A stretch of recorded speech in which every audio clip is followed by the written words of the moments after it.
MDC institute के इस नए एपिसोड में आपका फिर से स्वागत है।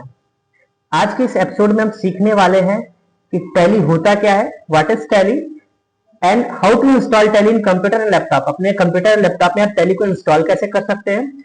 नेक्स्ट टॉपिक जो हमारा होगा, how to open Tally in laptop and computer. आप अपने लैपटॉप या कंप्यूटर में टैली को ओपन कैसे कर सकते हैं। टैली के होम स्क्रीन के बारे में ओवरव्यू और how to close Tally application. सारी चीजें देखने के बाद हम टैली को क्लोज कैसे करते हैं, सबसे बड़ी जानने वाली बात तो ये होती है, क्योंकि कुछ लोग को लगता है कि जैसे हम एमएस वर्ड एक्सेल को क्लोज कर देते हैं आसानी से, टैली को भी क्लोज हो जाता है। आप एकदम गलत हैं। हम नए तरीके से आपको बताएंगे कि टैली को आसानी से कैसे आप क्लोज कर सकते हैं। तो हम वीडियो में देर न करते हुए सबसे पहले समझते हैं कि टैली होता क्या है। टैली एक एप्लीकेशन सॉफ्टवेयर और अकाउंटिंग प्रोग्राम होता है जो कि स्मॉल और मीडियम बिजनेस के लिए बनाया गया। टैली क्या है? एक एप्लीकेशन सॉफ्टवेयर और अकाउंटिंग प्रोग्राम है जो कि एक स्मॉल या मीडियम बिजनेस के लिए बनाया गया। अकाउंटिंग सॉफ्टवेयर का मतलब कि जहां पे अपने डेली के ट्रांजेक्शंस को आप रिकॉर्ड करते हैं, जहां पे हम अपने डेली के लेन देन को रिकॉर्ड करते हैं, उसी को हम बोलते हैं अकाउंटिंग सॉफ्टवेयर। इसका यूज फाइनेंशियल रिकॉर्ड मेंटेन करने के लिए किया जाता है, जैसे GST, payroll management, inventory management के लिए भी इसका यूज किया जाता है। अभी मार्केट में टैली के दो नए वर्जन चलते हैं, एक टैली .ERP9, एक टैली प्राइम। टैली ERP9 2017 से अपडेटेड है और टैली ERP9 2019 से अपडेटेड है। थोड़ा सा इसके हम की फैक्टर्स के बारे में बात करेंगे। कुछ की फीचर्स इसके होते हैं कि किस पे ज्यादातर काम किया जाता है। तो अकाउंटिंग का काम टैली में सबसे ज्यादा किया जाता है। जीएसटी, इन्वेंट्री, पेरोल और बैंकिंग, इन सब सेक्टर्स में ज्यादा से ज्यादा टैली का यूज किया जाता है। अब हम बात करते हैं कि आप टैली को डाउनलोड कैसे करेंगे। टैली को डाउनलोड करने के लिए सबसे पहले आपको टैली के ऑफिशियल वेबसाइट पे जाना पड़ेगा। जैसे कि आप गूगल क्रोम या किसी भी सर्च इंजन का यूज करके टैली के ऑफिशियल वेबसाइट पे जा सकते हैं। जैसे मेरे पास जो है, अभी हम मोजिला फायरफॉक्स का यूज कर रहे हैं, तो हम यहाँ पे सर्च करेंगे टैली डाउनलोड, और जैसे टैली डाउनलोड पे हम क्लिक करेंगे, क्लिक करते हमारे सामने ऐसे कई सारे सॉफ्टवेयर या कंपनी या वेबसाइट खुल के आता है। इस कंपनी में सबसे पहला जो होगा टैली सॉल्यूशन, वो सबसे मेन कंपनी होती है टैली की। उसके बाद बहुत सारे जगह से आप डाउनलोड कर सकते हैं। हम डाउनलोड करेंगे टैली ERP9 को, तो जैसे आप यहाँ पे क्लिक करेंगे, क्लिक करते ही आपको यहाँ पे एप्लीकेशन का डाउनलोड वर्जन मिल जाएगा। आप यहाँ पे क्लिक करके इसे डाउनलोड कर सकते हैं। मैंने पहले से डाउनलोड कर रखा है, तो हम चलते हैं, आपको बताएंगे कि कैसे आप डाउनलोड करेंगे। लेकिन आप पहले फाइल को डाउनलोड करिएगा, तब उसे आप इंस्टॉल कर सकते हैं।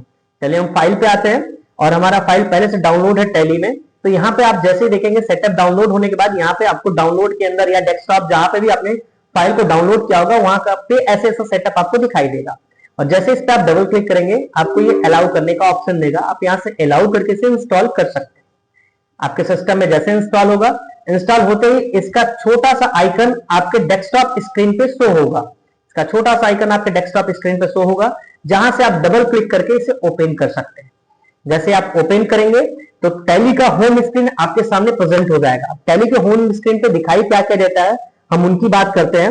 जैसे कि सबसे पहले टाइटल बार, किसी भी एप्लीकेशन के टॉप पे होने वाली पट्टी को टाइटल बार बोलते हैं। दूसरा होता है मेन्यू बार या ऑप्शन बार। तीसरा होता है हमारा वर्किंग एरिया, जहां पे वर्क करते हैं। चौथा हमारा है स्टेटस बार, और बाद में हमें मिलता है टास्क बार। टास्क बार हर समय शो होता है, लेकिन टाइटल बार किसी न किसी एप्लीकेशन के साथ ही ओपन होता है। जैसा कि आप दोस्तों जानते हैं कि आप एमएस वर्ड एक्सेल को राइट साइड में आके यहाँ पे क्लोज करने के लिए क्लिक करके बंद कर सकते हैं, लेकिन यहाँ पे आप देखेंगे तो ये हाईलाइट नहीं है। तो टैली को क्लोज करने के लिए कीबोर्ड का सबसे पहला की ESC यानी एस्केप बटन का यूज किया जाता है, या फिर आप अल्ट के साथ Q बटन का यूज करके भी इसे क्लोज कर सकते हैं। आप टैली में एक और हम बहुत ही यूजफुल बात बता रहे हैं आपको, कि जिस भी अल्फाबेट के नीचे आपको सिंगल लाइन मिला, आप उसे अल्ट के साथ यूज कर सकते हैं, और जिस भी अल्फाबेट के नीचे आपको डबल लाइन मिला, उसे आप कंट्रोल के साथ यूज कर सकते हैं। यानी ये इसका शॉर्टकट होता है। अगर आपको ये सिंगल लाइन के साथ मिला तो आप अल्ट यूज करिए, और आपको ये डबल लाइन के साथ मिला तो आप कंट्रोल यूज करिए। अब स्टार्टअप की बात करें तो हमारे सामने कुछ स्टार्टअप का ऐसा इंटरफेस होगा, जहां पे licensing operation, log in as remote Tally dot user, work in education mode और क्विट का ऑप्शन दिखाई देगा। आपको सीखते समय हमेशा यूज करना है वर्क इन एजुकेशन मोड, क्योंकि आप यहाँ पे पढ़ लीजिएगा, 2 लाइन में लिखा होता है कि the educational mode allow to you learn to use टैली.ERP9 विदाउट बाइंग लाइसेंस। अगर आपको लाइसेंस वाला यूज करना है तो आपको इसके लिए टैली सॉफ्टवेयर को परचेस करना पड़ेगा, लेकिन हम सीखते समय हम परचेस नहीं कर सकते। इसलिए हम क्या करते हैं कि एजुकेशन मोड का यूज करते हैं, जो कि लर्नर और स्टूडेंट्स के लिए बनाया गया होता है, जहां पे आप कुछ लिमिटेशन के साथ वर्क करेंगे। क्योंकि लाइसेंसी ऑपरेशन पे आप सारे काम कर सकते हैं, लेकिन एजुकेशन मोड में कुछ ऐसे लिमिटेशन होते हैं, जैसे डेट में आप 1 अप्रैल 2 अप्रैल और 31 मार्च के अलावा यहाँ पे कोई भी डेट एक्सेप्ट नहीं करा सकते हैं। इसके साथ आगे बढ़ते हैं इस वीडियो में। तो जैसे आप वर्क इन एजुकेशन मोड पे आके जैसे इंटर करेंगे, इंटर करते ही आपके सामने ऐसा इंटरफेस खुल के आएगा। आपको इस इंटरफेस को छोड़ के अल्ट F3 प्रेस करना है या फिर अल्ट F1 प्रेस करना है, तो आप मूव कर जाएंगे कंपनी इन्फो पे। जैसे आप कंपनी इन्फो पे आते हैं तो यहाँ पे कई सारे ऑप्शंस आपको दिखाई देंगे, जिसमें select company, log in as remote user, create company, backup, restore और क्विट। जब पहली बार हम टैली इंस्टॉल करके काम करने जाते हैं तो सबसे पहले हमारे पास क्या होनी चाहिए, एक कंपनी का डिटेल्स, कंपनी का नाम, ये सारी चीजें आपके पास पहले से अवेलेबल होनी चाहिए, जिसको आप यहाँ पर फिल करेंगे। तो जैसे आप क्रिएट कंपनी पे आके इंटर करेंगे, इंटर करते ही कुछ कंपनी का जो क्रिएट कंपनी का जो ओवरव्यू होता है, इंटरफेस होता है, आपके सामने ऐसा प्रेजेंट होगा, जिसमें आपको सबसे पहला ऑप्शन दिखाई देगा डायरेक्टरी का। ये फाइल बाय डिफॉल्ट कहां पे जाके सेव होती है?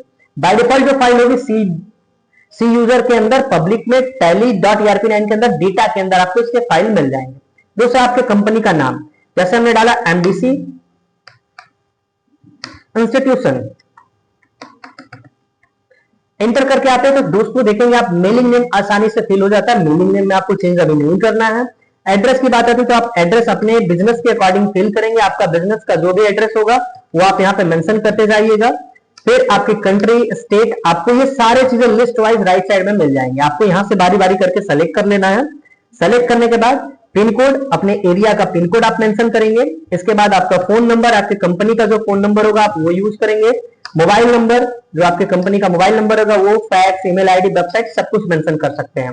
इसके बाद आप राइट साइड में आएंगे तो आपको दो चीजें दिखाई देंगी। पहला ऑप्शन होगा फाइनेंशियल ईयर बिगिनिंग फ्रॉम और दूसरा होगा बुक्स बिगिनिंग फ्रॉम। इन दोनों में डिफरेंट होता है। फाइनेंशियल ईयर का मतलब कि जिस कंट्री में आप बिलोंग करते हैं उस कंट्री का फाइनेंशियल ईयर किस डेट से स्टार्ट होता है। दोस्तों हम इंडिया से बिलोंग करते हैं तो हमारे कंट्री का जो फाइनेंशियल ईयर है 1 अप्रैल से स्टार्ट होता है और 31 मार्च को क्लोज हो जाता है। बुक्स बिगिनिंग फ्रॉम का मतलब क्या है कि जिस दिन आपकी कंपनी स्टार्ट हुई, जिस दिन आपने कंपनी में काम करना स्टार्ट किया, वो डेट डाली। लेकिन पहले ही हम आपको बता चुके हैं कि एजुकेशन मोड पे लिमिटेड होता है डेट का, तो आप यहाँ पे वो डेट नहीं यूज कर पाएंगे जिस दिन आपकी कंपनी स्टार्ट हुई। तो आप यहाँ पे ऐसे जनरली सीखने के लिए 31/3/2025 को मेंशन करिएगा। बाकी पासवर्ड्स की चीजें अलग एपिसोड में हम आपको बताएंगे। ये सारे डिटेल्स ऑटोमेटिक फिल होंगे, आपको यहाँ पे कोई भी चेंजिंग नहीं करना। इंटर करते हुए आपको कंपनी को एक्सेप्ट करा लेना। कंपनी बनाते ही आपके सामने एक नया इंटरफेस खुल के आएगा जो होगा गेटवे ऑफ टैली का। नेक्स्ट वीडियो में आपको बताएंगे कि गेटवे ऑफ टैली पे कितने ऑप्शंस होते हैं, किन ऑप्शंस का क्या यूज है, किन ऑप्शंस को कैसे यूज करना और कुछ ऐसे इंपॉर्टेंट शॉर्टकट्स। तब तक के लिए धन्यवाद, मिलते हैं नेक्स्ट वीडियो में।